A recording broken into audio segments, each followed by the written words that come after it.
Some VA claims are just simply easier than others to win, especially if you know what the VA is looking for. In this video, I'm breaking down the claims that are most likely to get approved right now, and I'll even talk about my free disability brainstorm worksheet that will help you find out which ones you might already qualify for. So jumping into this, the very first claim that I want to talk about, the one that's probably the easiest to win, and you're going to hate me for this, but it's really going to be the one that's already in your service treatment records, okay? It's the one that you were diagnosed for in the military. It's the one that you had symptoms when you were in the military, or you had some sort of, accident or injury that, occurred, but it's already in there. You already have the evidence. You just need to work off of that evidence and take that from where it was when you were in the military to where you currently are. And if you're still experiencing symptoms from that, whatever it is, whatever you find in your service treatment records, and you're still, you still have those symptoms, or you still have that, this disability, that's going to be the easiest one to win. All you have to do is just take the evidence that you have in your service treatment records and add the evidence that you currently are being treated for it and get a current diagnosis, and you'll win. But I think the question is, how do you do that? Like, how do you know that?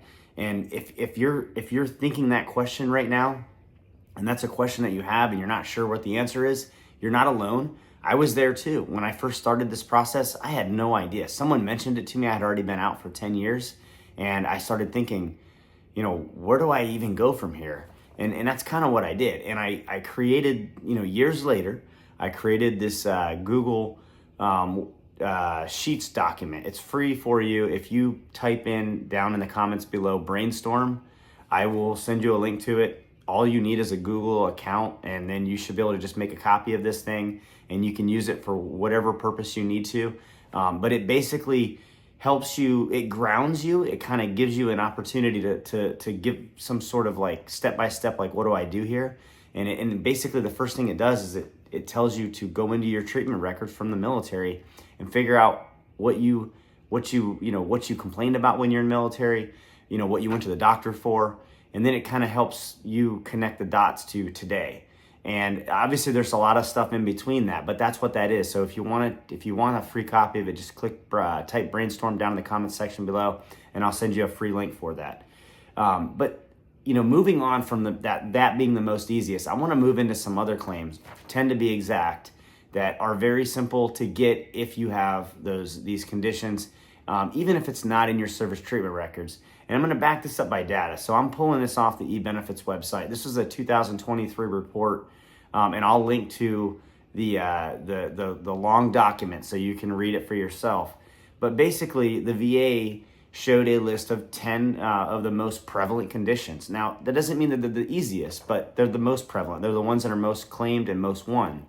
And just a real fun fact, these 10 conditions make up 50% of all the conditions that end up being service connected. So what does that tell you? That tells you that these are really possible. And I'm telling you that a lot of these are possible because I have some of them. And I talk to friends who have some of them. And they might not be directly in your military service treatment records, but depending on what you were exposed to, depending on the type of activity you did in the military, you really could connect a lot of these to service. Now, when I say that they make up almost 50% of all the conditions, these 10 make up that 50%. There's 900 more conditions. So the other half is 900 conditions. So that is very strong evidence that that you should really consider these as you're going through your VA claims process. The first one I almost don't even want to talk about because everyone knows, but it's tinnitus, right? It says it makes up 9% of all vets as of this study in 2023, have a disability for tinnitus, ringing in the ear. So if you don't have tinnitus right now, if you do have tinnitus, but it's not service connected, or you haven't won it yet, or you haven't put in a claim for it, you should consider doing that soon, because they're going to change the way that's rated. And I don't want you to get caught short on not having that. The second one is limitation of flexion on the knee. So if you have range of motion issues right now, or you have some sort of arthritis, or if your knee even hurts. And I say this, like, if your knee hurts and you have knee pain, you probably aren't even going to the doctor. So you probably don't even know that you have a problem. But the VA, as of 2023, said 6% of their claims are limitation of the knee flexion. So, if you had a job that, taxed your knees, maybe you jumped out of airplanes, maybe you were a mechanic, I don't know.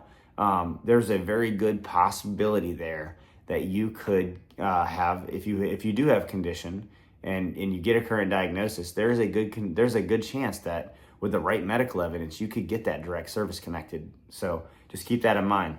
The next one is lumbosacral or cervical strain. So that's a neck issue, 5%.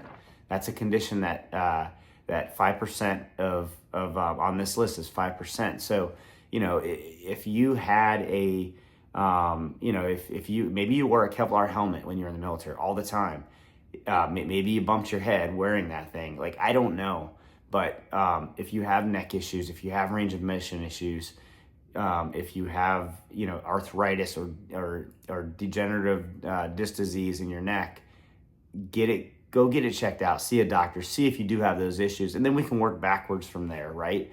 To figure out, like, hey, is it possible? And that's all you're trying to do. You're just trying to figure out, is this possibly connected to my military service?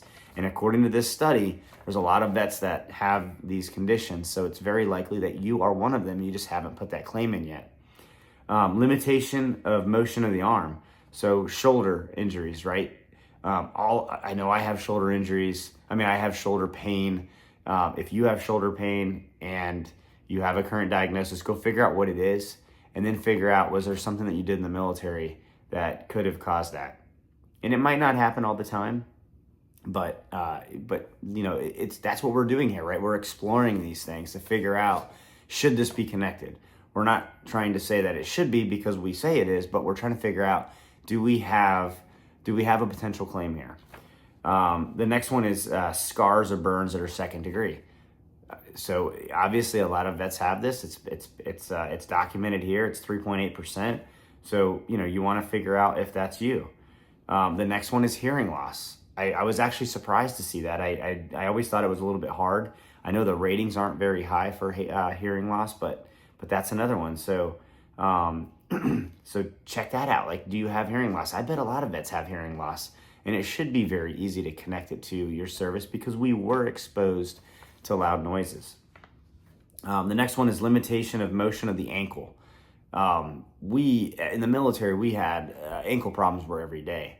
So if you have a current ankle problem, there's a very good chance that you had an ankle injury in the military. And you probably remember that listening to this video today. So think about that one. That one's also on this list. We have 3 more to go. Paralysis of the sciatic nerve. So this one is is often secondary connected to like neck injuries or spine injuries, back injuries, and it's just basically that tingly feeling. And there's a whole bunch of other symptoms connected to this. And the VA actually rates this kind of high, in my opinion, because you can get that bilateral effect.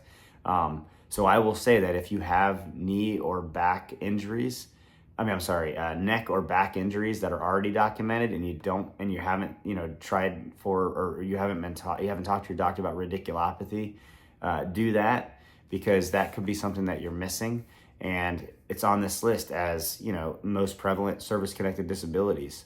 So keep that in mind. The next one is migraines or headaches. It's a very common one. It's 3% on this list.